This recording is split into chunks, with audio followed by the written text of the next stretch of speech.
Lomba Karya Inovasi Teknologi Tepat Guna tingkat Provinsi Kepulauan Riau tahun 2025 resmi ditutup.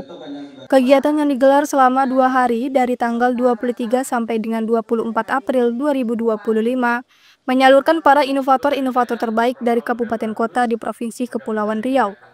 Dari 12 inovasi yang ditampilkan pada ajang TTG tahun ini, tim juri yang didatangkan dari berbagai keilmuan, tim Badan Riset Indonesia, dan para dosen perguruan tinggi di Provinsi Kepri mengajukan dan menetapkan 3 inovasi terbaik sebagai finalis Lomba TTG tingkat Provinsi Kepri tahun 2025.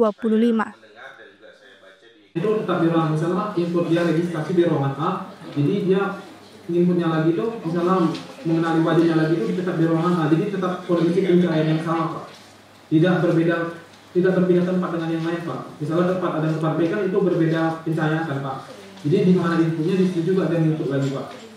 Ya. Terus ini kalau dari kapasitas wajah yang dideteksi sendiri maksimalnya bisa sampai berapa itu? Juta, ya. Aman ya, dia bisa banyak gitu, Pak. Biasanya sudah coba beberapa wajah tuh, 20 wajah sudah kami coba, Pak, pas saat itu masih bisa juga berfungsi dengan baik. Masih aman 20 wajah. Itu berarti kan setiap pelanggan yang sudah pernah terregistrasi, datanya tidak akan hilang kan, meskipun dia nggak memakai lagi gitu. Misalnya kalau di fasilitas umum kan tentunya kan bisa jadi ini, apalagi stasiun atau apalah misalnya, jadi ribuan orang yang akan datang ke sana memakai loker tiap harinya berganti ya orangnya seperti itu. Bisa lah aman ya berarti ya itu. Pengguna menggunakan wajahnya dan menghadapkan wajah itu ke depan kamera. Tapi sebagai sistem awal kami menerapkan untuk pengguna melakukan ketik selama 1 kali. Dan ketika ketik terdeteksi, maka sistem secara otomatis akan langsung mengenali wajahnya. Dan apabila wajah dikenali, maka sistem akan secara otomatis mengarahkan pengguna ke menu pilih loker.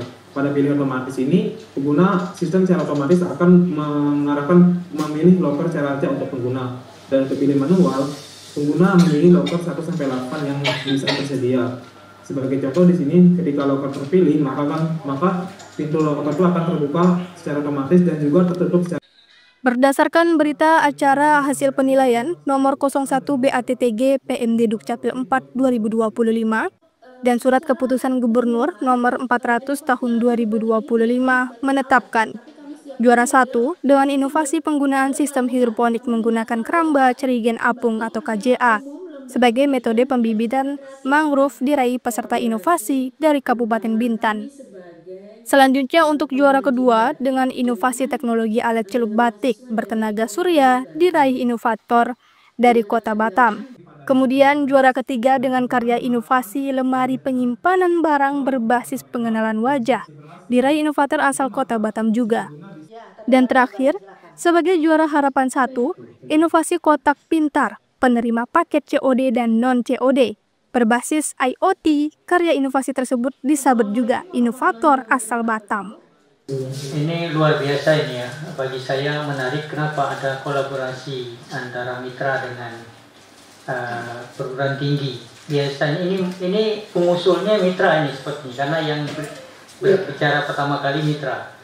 Ini bagus sekali, yang bisa jadi contoh, karena tepat guna, tepat teknologi juga berguna gitu ya. Tadi sudah disampaikan oleh Pak Ketua kami, harus ada dampak kalau mitra itu ya. Dampaknya sebelum ada alat ini dan setelah ada alat ini harus punya nilai tambah ekonomis kan gitu ya. Tadi sudah dijelaskan dari mesin ada otomatisasi, dari manpower juga ada pengurangan, dari cost produksi juga ada penghematan gitu ya, sehingga nanti pemberdayaan. Saya juga baru tahu juga di Batam rupanya ada pengrajin batik, ini juga hebat sekali. Mudah-mudahan dengan adanya alat ini bisa terus kolaborasinya terus bertambah, bertumbuh gitu ya. Yang kedua dari sisi nilai ekonomis juga bagi pengrajin amat sangat bermanfaat. Melalui lomba karya inovasi TTG tahun ini, diharapkan akan melahirkan para inovator-inovator baru dengan beragam karyanya yang dapat memberikan kontribusi nyata, solusi, serta efisiensi mendukung program-program pemerintah Provinsi Kepulauan Riau. Dari pelaksanaan lomba TTG ini, dari beberapa tahun terakhir yang kita laksanakan, sudah ada beberapa alat-alat yang dikembangkan yang langsung dimanfaatkan oleh masyarakat, dan untuk peningkatan kesejahteraan dan pemberdayaan bagi masyarakat itu sendiri. Baik, harapan kita ke depan dengan adanya lomba teknologi tepat guna ini akan lebih bisa memajukan masyarakat kita, terutama masyarakat desa, dan meningkatkan kesejahteraan dari masyarakat itu sendiri.